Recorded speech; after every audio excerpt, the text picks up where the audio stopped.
नमस्ते, सलाम, आदाब, सत श्री अकाल दोस्तों। कैसे हो आप सब दोस्तों। आज मैं फिर से आप लोग के सामने दो अपडेट लेके आया हूँ।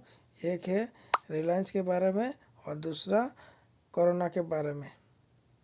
तो देखिए दोस्तों।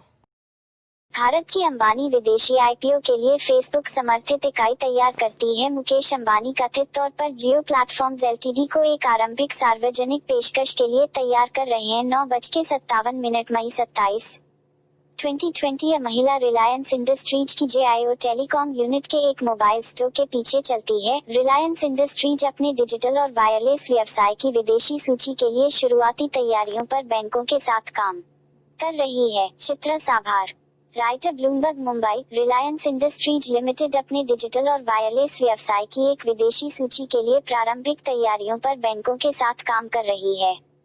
यूनिट के एक महीने में $10 अरब से अधिक के निवेश को आकर्षित करने के बाद लोगों ने इस मामले की जानकारी हासिल की। मुकेश अंबानी, एशिया के सबसे अमीर आदमी द्वारा समर्थित समूह, भारत के बाहर एक प्रारंभिक सार्वजनिक पेशकश के लिए जियो प्लेटफॉर्म्स एलटीडी तैयार कर रहा है। लोगों ने कहा, यह पेशकश अगले 12 से 24 महीनों में हो सकती है और कंपनी ने एक लिस्टिंग स्थल पर फैसला नहीं किया है।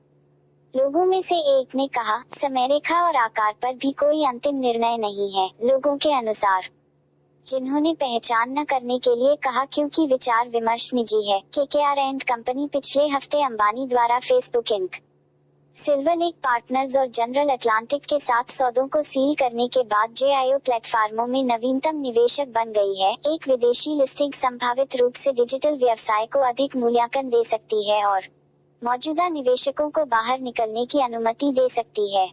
लोगों ने कहा, रिलायंस इंडस्ट्रीज के एक प्रतिनिधि ने टिप्पणी करने से इनकार कर दिया। जियो प्लेटफॉर्म्स ने अपने वायरलेस करियर रिलायंस जियो इन्फोकॉम एलटीडी के साथ रिलायंस की डिजिटल संपत्तियों को भारत के विशाल उपभोक्ता बाजार में एक शीर्ष ई कॉमर्स और भुगतान ऑपरेटर बनने के उद्देश्य से एक संयुक्त कंपनी के रूप में संयोजित किया है। निवेशक जेआईओ की भारत के विशाल उपभोक्ता बाजार तक पहुंच और देश में पारंपरिक उद्योगों को खुदरा से शिक्षा और भुगतान तक इसकी तकनीक के साथ ढालने की क्षमता पर दांव लगा रहे हैं। भारत एकमात्र प्रमुख खुला इंटरनेट बाजार है जहां Amazon.com इंक, वॉलमार्ट इंक और गूगल के माता पिता अल्फाबेट इंक जैसी विदेशी प्रौद्योगिकी दिग्गज बाजार हिस्सेदारी के लिए प्रतिस्पर्धा कर सकते हैं। 2016 में शुरू हुआ रिलायंस जियो अब भारत का सबसे बड़ा वायरलेस वाहक है। ऑपरेटर ने एक राष्ट्रव्यापी 4G नेटवर्क का निर्माण करके पिछले प्रतिद्वंद्वियों पर धावा बोल दिया।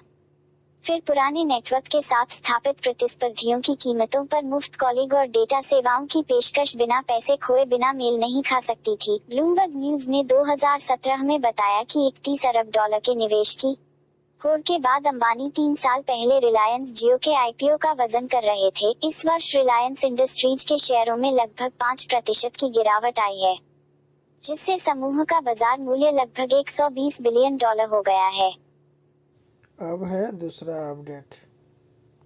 कोविड-19, भारत में मरने वालों की संख्या बढ़कर 4,337 हो गई। देश में कुल कोरोना वायरस मामले 151,767 तक पहुंचते हैं। 10:27 27 मई 2020 मुगल श्रमिक और उनके परिवार अपने गृह राज्यों मुंबई, भारत, मंगलवार 26 मई 2020 को धारावी में अपनी आगे की यात्रा के लिए रेलवे स्टेशन पर परिवहन के लिए एकत्रित होते हैं। चित्रा साभार, APPTI, नई दिल्ली।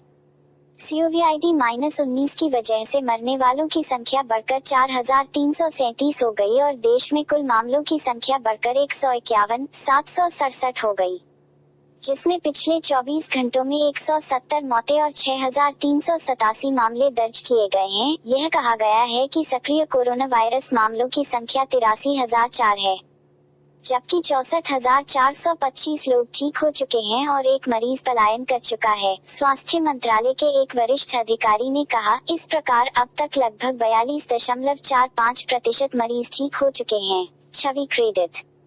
कुल पुष्टि किए गए मामलों में विदेशी भी शामिल हैं। मंगलवार सुबह से दर्ज की गई 170 मौतों में से 97 महाराष्ट्र में, 27 गुजरात में, 12 दिल्ली में, तमिलनाडु में 9, मध्य प्रदेश, उत्तर प्रदेश और पश्चिम बंगाल में 5, राजस्थान में 3 और आंध्र प्रदेश, चंडीगढ़ में 1-1 की मौत हुई। हरियाणा, जम्मू और कश्मीर, केरल, तेलंगाना और उत्तराखंड कुल 4,337 लोगों में से महाराष्ट्र में 979 मौतों के साथ 1792 मौतों के साथ महाराष्ट्र शीर्ष स्थान पर है। मध्य प्रदेश के साथ 305, दिल्ली में 288 के साथ पश्चिम बंगाल में 283, राजस्थान और उत्तर प्रदेश में 170, तमिलनाडु में 127 और आंध्र प्रदेश और तेलंगाना में 57 मौतें हुई। मरने वालों की संख्या कर्नाटक में 44 और पंजाब में 40 तक पहुंच गई।